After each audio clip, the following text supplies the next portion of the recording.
Politics में जितनी party जरूरी है उतना ही अब परिवार भी जरूरी हो गया है, क्योंकि इक्का दुक्का पार्टी ही ऐसी बची है जिसमें परिवारवाद नहीं है। और यही वजह है कि बिहार में चुनाव और नई सरकार के गठन के बाद एक बार फिर से पॉलिटिक्स में देखें परिवारवाद का मुद्दा गरमाने लगा है।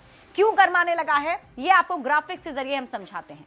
ये हम पार्टी है, इसके संरक्षक हैं जीतन राम मांझी। और अभी देखिए हम पार्टी से फिलहाल संतोष सुमन जो जीतन राम मांझी के बेटे हैं वो मंत्री हैं, और दीपा मांझी जीतन राम मांझी की बहू हैं, इस बार चुनाव लड़ी और एमएलए बनी हैं, इनके विधायक हैं। इसके अलावा बात करते हैं प्रफुल्ल कुमार मांझी की जो कि विधायक बने हैं और ये जीतन राम मांझी के दामाद हैं, और ज्योति देवी जीतन राम मांझी की समधन है, ये भी विधायक हैं। तो ये परिवारवाद को लेकर के भी चर्चा इस चुनाव में काफी ज्यादा होनी शुरू हो गई है। अब आपको उपेंद्र कुशवाहा के परिवारवाद का जो फॉर्मूला है वो समझाते हैं। देखिए उपेंद्र कुशवाहा का परिवारवाद आप इसे ऐसे समझिए, आरएलएम पार्टी के प्रमुख हैं उपेंद्र कुशवाहा, इनकी पत्नी स्नेहलता कुशवाहा जो इस बार चुनाव लड़ी और जीत कर आई हैं, विधायक हैं, और दीपक प्रकाश जो अभी किसी भी सदन के सदस्य नहीं हैं लेकिन इन्हें मंत्री पद की शपथ ग्रहण जो है मंत्री पद का उन्होंने लिया था, जो हमने आपको तस्वीरें भी दिखाई थी पटना के ऐतिहासिक गांधी मैदान में।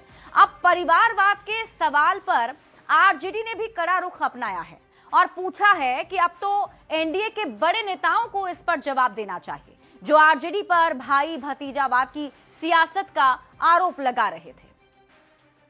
हमारी पार्टी के ऊपर आरोप लगाए जाते थे, आज तो सब सामने है, इसका जवाब तो देना पड़ेगा ना आदरणीय प्रधानमंत्री जी को, आदरणीय मुख्यमंत्री जी को। ये तो पूरी तरह से एक्सपोज हो गए। प्रधानमंत्री मोदी लगातार परिवारवाद पर निशाना भी साधते रहे। इसलिए हमने कहा कि अब ये क्या कहेंगे, जिनके वो सूप में ही हजारों छेद हो, वो चलने पर क्या सवाल खड़े करेंगे। तो बिहार बीजेपी अध्यक्ष दिलीप जायसवाल ने परिवारवाद पर पलटवार किया और कहा कि विपक्ष ने आज तक परिवारवाद की परिभाषा नहीं समझी है। परिवारवाद का मतलब होता है प्रधानमंत्री का बेटा प्रधानमंत्री और मुख्यमंत्री का बेटा मुख्यमंत्री। जनता समझ रही है कि परिवारवाद का असली मतलब क्या है।